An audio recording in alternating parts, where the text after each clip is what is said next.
வணக்கம். ரீசெண்டாக திரு நயினார் நகேந்திரன் அவர்கள் நம்மளோட முதல்வர் அவர்களை பற்றி சில கருத்துக்களை பதிவு செஞ்சுருப்பார். அந்த அடிப்படையில் அவதூறு அப்படிங்கிறதுக்கு சட்டம் என்ன சொல்லுது அப்படிங்கிறத நம்ம பார்த்துடலாம். முதல்ல அவருக்கு சாதகமாக சட்டம் என்ன சொல்லுது அப்படிங்கிறத பார்த்துடலாம். நம்மளோட அரசியலமைப்பு சட்டத்தில் சட்டப்பிரிவு 19 ஆர்டிகல் 19 என்ன சொல்லுது அப்படின்னா, எல்லாருக்கும் கருத்து சுதந்திரம் இருக்குது அப்படிங்கிறது சொல்லுது. அது மட்டும் இல்லாமல் கருத்து சுதந்திரம் இருக்குது அப்படின்றதுனால எல்லாரும் என்னன்னாலும் பேச முடியாது. அதுக்கு சில எக்ஸப்ஷன்ஸையும் ஆர்டிகல் 19லேயே கொடுத்துருக்குறாங்க. என்னென்ன எக்ஸப்ஷன்ஸ் அப்படின்னா, நாட்டோட இறையாண்மையை பாதிக்கிற வண்ணம் நீங்கள் பேசக்கூடாது, நாட்டை தரம் தாழ்த்தி பேசக்கூடாது, சாவரன்ட்டியை அஃபெக்ட் பண்ணக்கூடாது.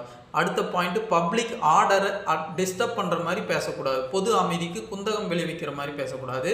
இன்னொன்று என்னென்னு பார்த்தீங்கன்னா டிஃபமேஷன், இன்னொருத்தரை பற்றி அவதூறான கருத்தும் பேசக்கூடாது, அதுவும் எக்ஸப்ஷனில் கொடுத்துருப்பாங்க.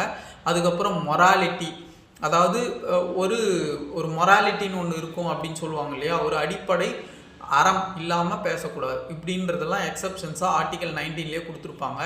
இது தவிர்த்து பிஎன்எஸ்ல 2 செக்ஷன்ஸ் இருக்குது. பாரதிய நியாய சங்கீதாவில் செக்ஷன் 352 என்ன சொல்லுது அப்படின்னா, ஒருத்தரை பற்றி அவதூறு கருத்துக்கள் பேசக்கூடாது அப்படிங்கிறத சொல்லுது. அடுத்து செக்ஷன் 356லேயும் என்ன கொடுத்துருக்காங்க அப்படின்னா, ஒரு பர்சனோட ரெப்புடேஷனை குறைக்கிற வண்ணம் பேசக்கூடாது அப்படிங்கிறாங்க. ஒரு பர்சன் ஒரு ரெப்புட்டட் பர்சனாக இருக்கிறாருன்னா அவங்க ரெப்புடேஷனை குறைக்கிற வண்ணம், இல்லை ஒருத்தர் லஞ்சம் வாங்கலை ஆனால் நீங்கள் லஞ்சம் வாங்கினாருன்னு சொல்லி அவரோட இமேஜை டேமேஜ் பண்ணுற மாதிரி பேசுகிறீங்க அப்படின்னா அதுக்கு செக்ஷன் 356 பிஎன்எஸ் அந்த சட்டம் பொருந்தும்.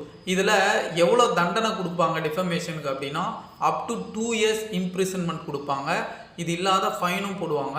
சில டைம் ரெண்டும் போடுறதுக்கான வாய்ப்புகளும் இருக்குது. இதுதான் சட்டம் டிஃபமேஷன் பற்றி சொல்லக்கூடிய விஷயங்கள். நம்ம யார் தப்பு பண்ணாங்க அப்படிங்கிறத கோர்ட்டுக்கிட்ட விட்டுடலாம், சட்டத்தை மட்டும் நம்ம படிச்சுக்கலாம். இந்த மாதிரி யூஸ்ஃபுல்லான கண்டென்ட் நம்மளோட சேனலை சப்ஸ்கிரைபும் பண்ணிக்கலாம். தேங்க்யூ.